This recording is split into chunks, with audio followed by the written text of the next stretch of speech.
No conteúdo de hoje a gente vai testar o monitor da Altec, que me chamou muita atenção. Isso porque esse danadinho, o ATK 215, que naturalmente custa bem pouco se comparado aos outros monitores do mercado, quando tem promoção no Mercado Livre ele pode custar em torno de R$300. Você pode ver posts dele no nosso grupo de ofertas, vou deixar o link para vocês na descrição. E mesmo sem promoção, esse monitor acaba sendo extremamente barato. Analisando as especificações técnicas, ele tem condições de ser um monitor com uma excelente imagem e talvez podendo ser considerado até um monitor gamer, que bem evidentemente durante nossa análise vai ficar bem claro que não é o melhor monitor do mercado, mas talvez o melhor custo-benefício para quem está querendo economizar e ainda ter algo bom. Afinal, o valor dele é um valor médio de monitor de escritório, porém oferecendo mais especificações que um monitor de escritório deve ter.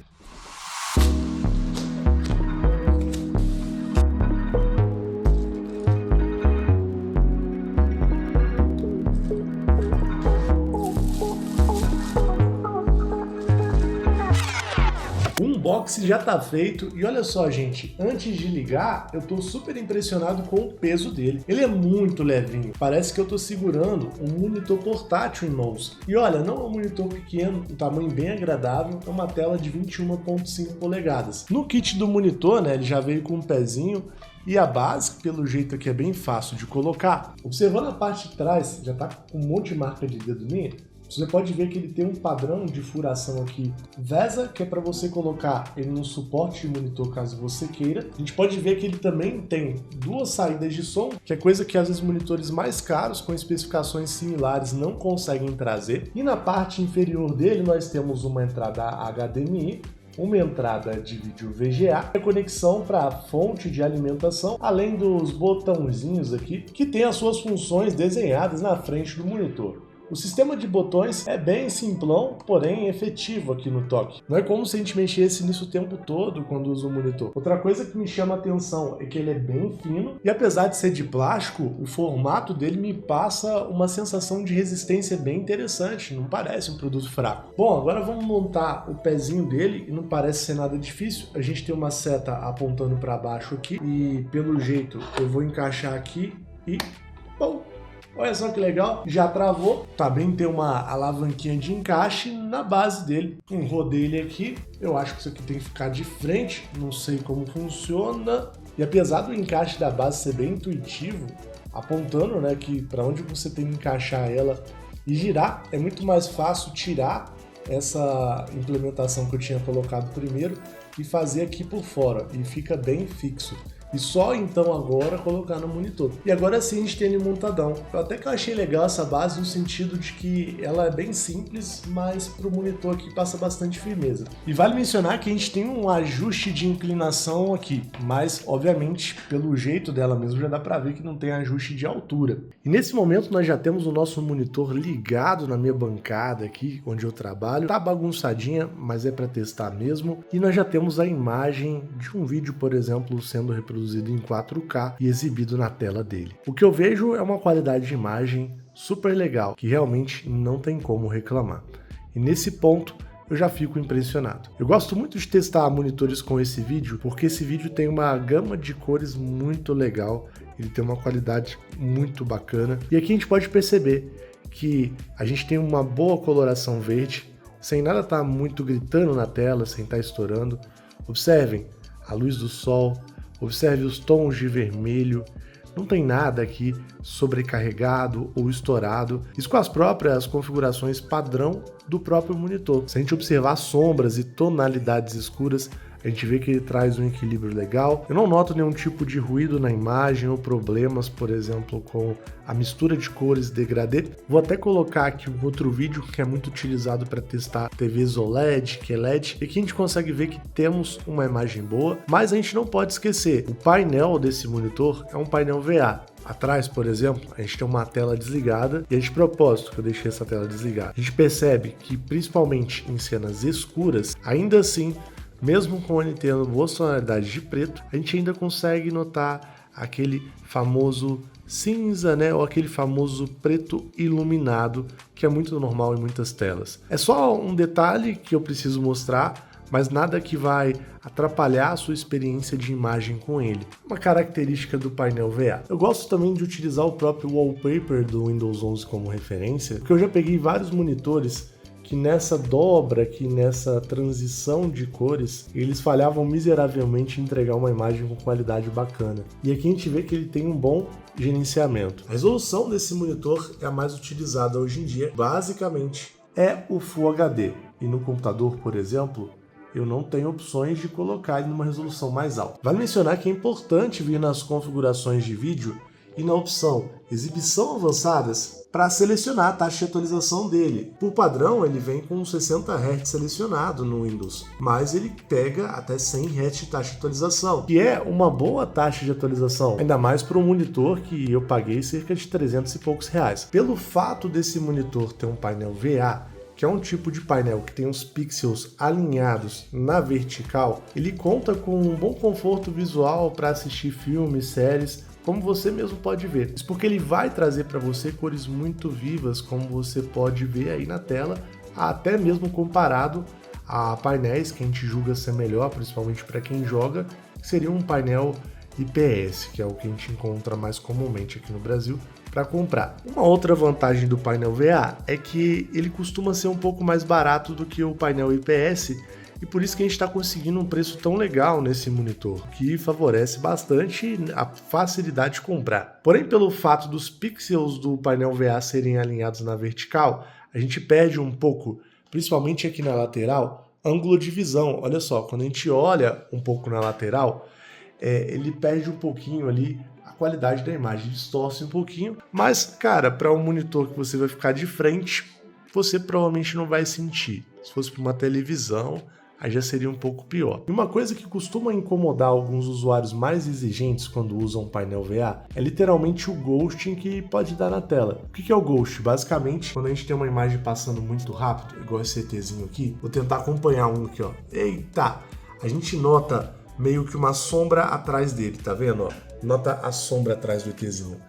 Basicamente, isso é o ghosting.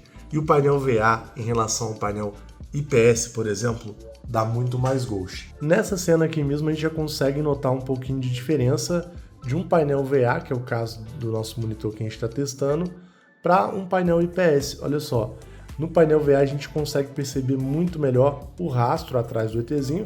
Não é que no painel IPS não tenha, mas é notável essa diferença. E olha só, a gente tem ambas as cenas idênticas e a coloração acaba sendo diferente. O painel IPS, que é o painel que está aqui atrás, ele tende a ser um pouco mais fiel quando se trata da coloração das coisas. E que a gente pode ver em cenas semelhantes a diferença de um painel VA para um painel IPS, mas vale mencionar, ambos os painéis têm diferença de resolução. Esse painel aqui IPS que eu estou usando atrás tem resolução 4K, e isso daqui só tem resolução Full HD. Sinceramente, numa cena como essa, eu teria dificuldade para separar visualmente qual seria o painel VA ou qual seria o painel IPS, até porque a configuração de cor dos monitores são diferentes. Falando em configuração de cores, obviamente que esse monitor está setado para ter cores mais quentes, isso está bem notável. Aquele ali, ele tem um gerenciamento de cores focado em cores um pouco mais frias. E aqui, ó, apertando o botãozinho de baixo, a gente pode acessar o nosso menu e mexer um pouco nas configurações de imagem, né? Tem aqui pelo menu e a gente pode sair aqui também, ó, e só simplesmente apertar esses botõezinhos aqui que ele abre, por exemplo, o modo jogo, e olha só, ele fica bem mais parecido com o painel IPS nesse caso. O modo filme, a gente pode mudar aqui para mim para o modo texto, que deixa um pouquinho mais escura a tela, né, para favorecer o conforto visual, e o modo FPS, que são jogos FPS, além do modo RTS, ok? E aqui o Standard, que é o básico que a gente estava usando. Modo filme, eu acredito que para esse tipo de conteúdo deixa o negócio mais legal, né? Que as cores estão melhores agora no modo filme. Realmente estão, olha só, galera. Maneiro, né? E além desses modos aqui de imagem, vou deixar no filme que me agradou mais aqui, não sei se agradou mais vocês, a gente vai ter essas configurações aqui, por exemplo, a configuração do Black Equalizer.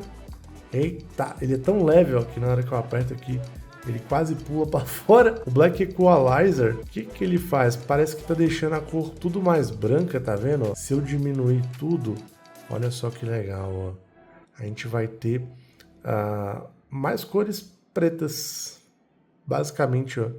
Talvez aqui no 0 fique até um pouco melhor, mas vou deixar aqui onde estava, que era os 50, meu amigo, que era na metade. Interessante, né, galera? Ele também conta com o modo Low Blue, que é basicamente aquele modo que remove um pouquinho a luz azul. Ele vai deixar a tela um pouquinho mais amarelada para você não cansar a vista, para você não perder tanto sono usando o PC. E além disso, ele também tem um contraste dinâmico DCR que vai ajustando basicamente o contraste de acordo com a cena.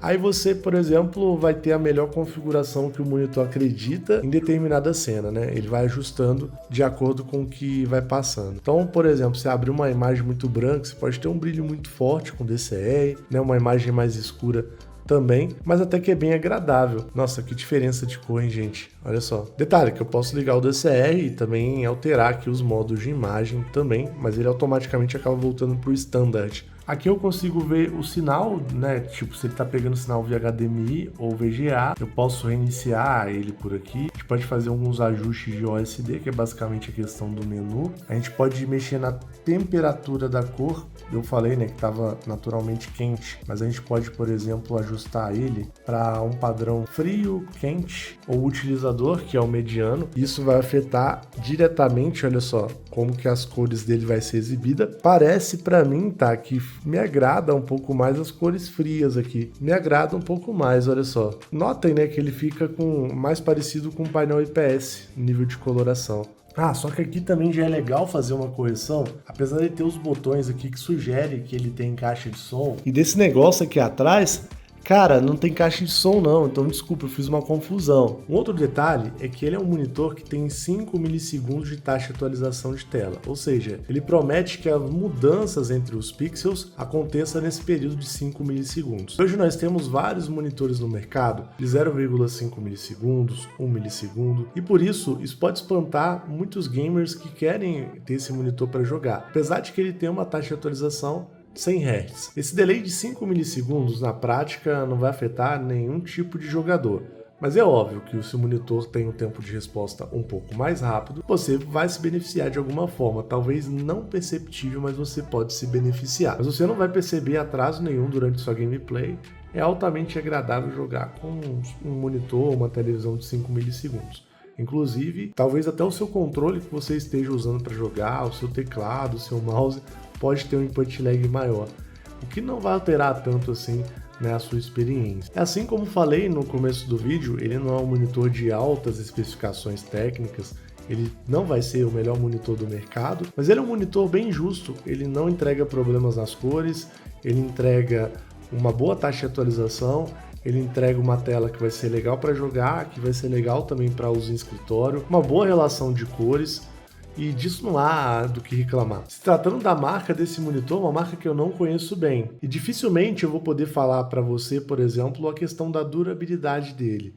Porém, é um produto que você compra no Brasil, que ele tem uma garantia mínima de 1 ano, e que, para ser sincero, é bem satisfatório, principalmente para quem tem um PC intermediário ou básico, talvez nem tenha a capacidade ali de jogar todos os jogos a 100 FPS por aí. Tudo isso aliado ao valor dele é perfeito, porém eu acho que ele peca nas conexões. Ter uma conexão VGA hoje não é nada mal. Poxa, muito legal uma conexão antiga no monitor novo e atual que você pode comprar com uma boa imagem. Ter uma HDMI, muito bom, mas eu achei que fez falta pelo menos uma conexão DisplayPort nesse monitor. Apesar disso, nada vai impedir você de usar um conversor DisplayPort para HDMI, o que faz esse produto ser muito legal, cara. Sinceramente, com base no que eu vejo aqui na minha tela, me agrada bem e eu não teria problemas em recomendar esse monitor para você. Inclusive, o link desse monitor tá exatamente nesse momento na descrição do vídeo. Mesmo fora de épocas de promoção, ele custa 400 e poucos reais, o que é muito bom, mas se você der sorte de pegar uma promoção, já vai ter um link que verifica isso para você aí. E aí talvez ele esteja na faixa de 300 e poucos reais no dia que você está assistindo. Mas eu espero que você tenha gostado do conteúdo, que ele tenha sido útil para você. Um grande abraço e até mais.